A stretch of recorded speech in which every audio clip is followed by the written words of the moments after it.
Aksidentet e trafikut të ditëve të fundit, sidomos ato me fund tragjik, e bëjnë shumë të rëndësishme dhe shumë të nevojshme që të diskutohet për këto tema.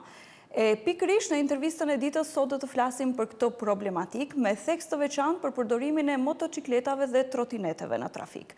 Për shkak të distancës fizike, intervistën e ditës do ta zhvillojmë online me ekspertin e komunikacionit, zotin Përparimi Strefi, të cilin e kemi në lidhje të drejtë për drejtë. Zoti Strefi, mirë se vini në këtë intervistë në Alsat. Sa i përhapur është problemi i përdorimit të pasigurt të motocikletave dhe trotineteve në vendin tonë, duke pasur parasysh se gjithmonë më shumë tani me muajt e ngrohtë qytetarët përdorin këto mjete transporti.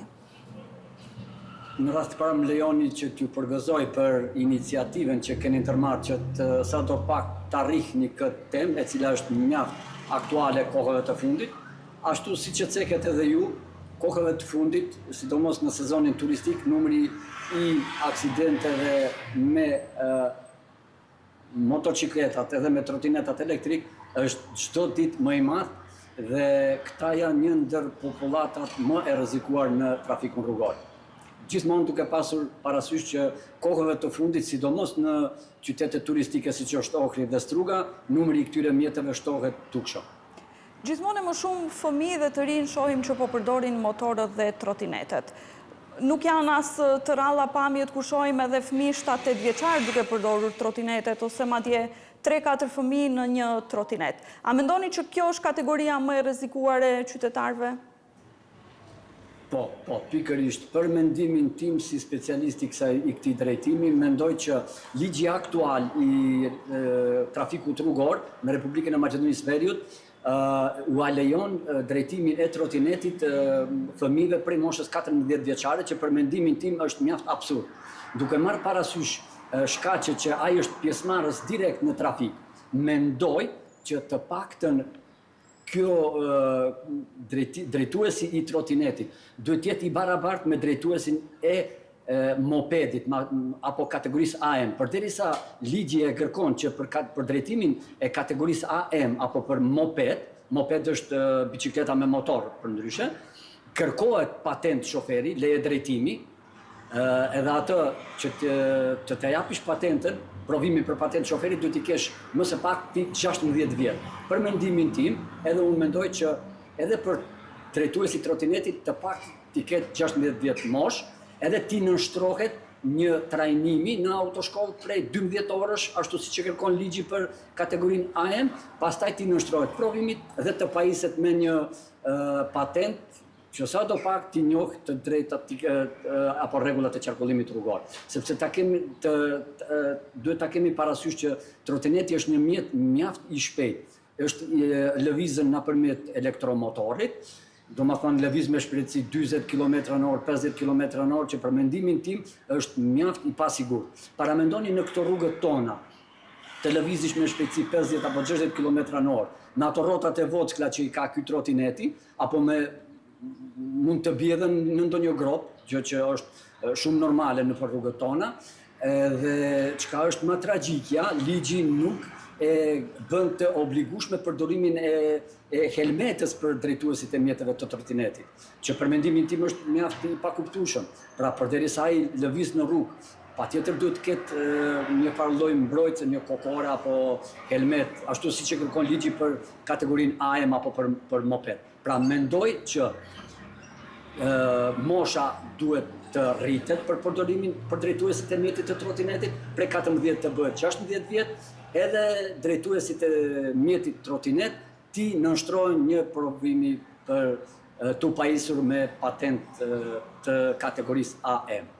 Përmendët rregullat sa i takon moshës, duke thënë që për përdorimin e trotinetit përdoruesi duhet të jenë mbi 14 vjeç, ndërkohë që për përdorimin e motorit duhet të jenë mbi 16 vjeç, që i bie që të dy kategoritë bien te personat e mitur. Në këtë rast, edhe prindrit e kanë një rol të rëndësishëm. Sa të informuar janë prindrit tek ne, sa i takon rrezikut nga përdorimi i pasigurt i këtyre mjeteve. Ligji i trafikut rrugor në Republikën e Maqedonisë së Veriut për drejtuesit e mjeteve për AM kategori për moped, në momentin që regjistrohet në autoshkollë për t'u nënshtruar trajnimit, kërkohet do më thënë, ligji e kërkon që të ketë edhe 1% nga prindrit, apo nga kujdestari i të miturit. Do më thënë, jepet një autorizim në noter, edhe me atë autorizim ata janë dakord që fëmija e tyre i mitur të mund të drejtoj mjetin, qoftë mopedin, në këtë rast që unë kërkoj edhe trotinetin. Që do të thot, ata i pranojnë edhe përgjegjësit penale edhe kundërvajtje. A është i përshtatshëm trotineti në rastin konkret si mjet transporti për të drejtuar nga 2 ose 3 persona, siç mund të shohim shumë shpesh ndodh kjo? Do me thonë 2 ose 3 persona në një trotinet që voziten bashkë. Edhe pse ligji apo kodi rrugor i Republikës Maqedonisë së Veriut nuk e lejon një gjë të tillë, domethënë në trotinet nuk guxohen të voziten më tepër se 1 person, vetëm drejtuesi i mjetit, as si 2 persona. Nuk lejohet që kur lëvizin në rrugë duhet njëri mbas tjetrit të lëvizin, as si në mënyrë paralele të lëvizin në rrugë. Edhe pse ligji nuk ta lejon një gjë të tillë, neve shohim çdo ditë në rrugë që trotinetet lëvizin jo në sipërfaqe të dedikuara për lëvizjen e trotinetëve, por lëvizin në rrugë, që është në kundërshtim me ligjin. Pra neve si shoqëri, edhe institucionet duhet të merren me këtë problematikë e cila kohëve të fundit merr për masa shqetësuese. Përdoruesit e trotineteve thonë se lëvizin në rrugë aty ku vozisin automjetet për shkak se nuk ka korsi të veçanta. A mendoni që infrastruktura jonë rrugore i plotëson kushtet për përdorimin e këtyre mjeteve?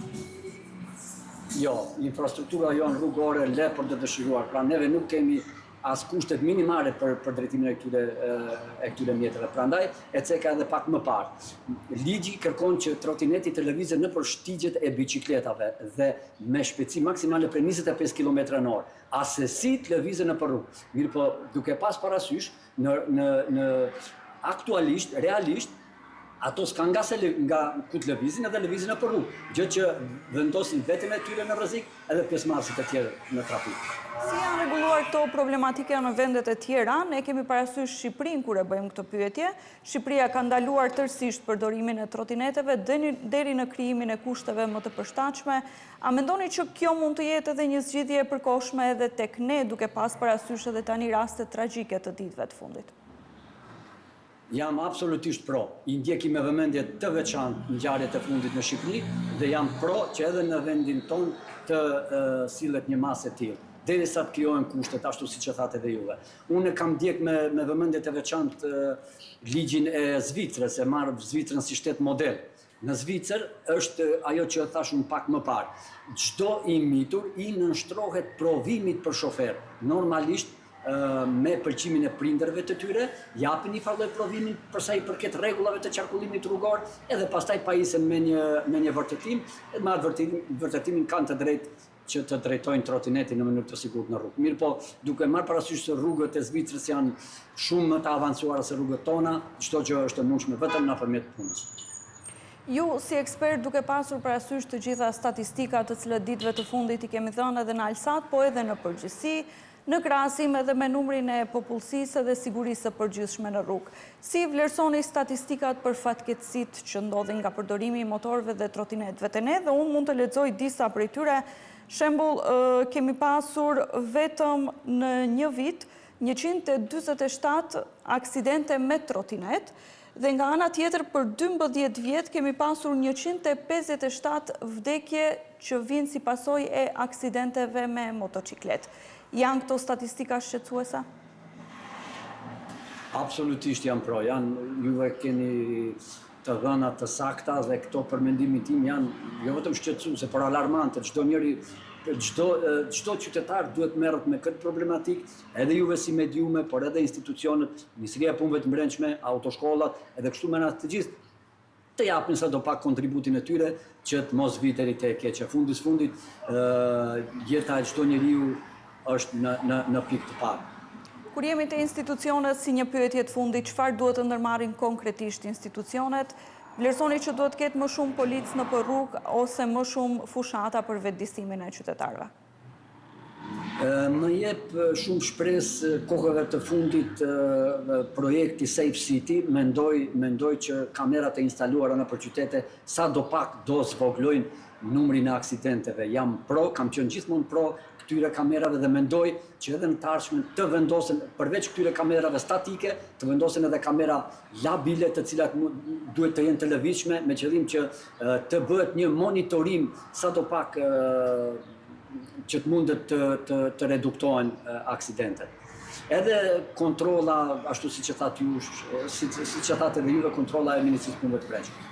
Ju në Struk keni Safe City?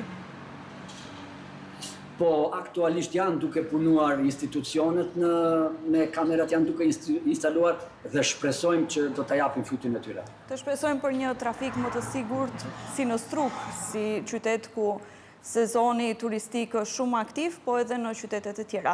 Zoti Strefi, ju faleminderit shumë për këtë intervistë në Elsat. Ju faleminderit edhe juve. Rikthehemi me informacionet të tjera.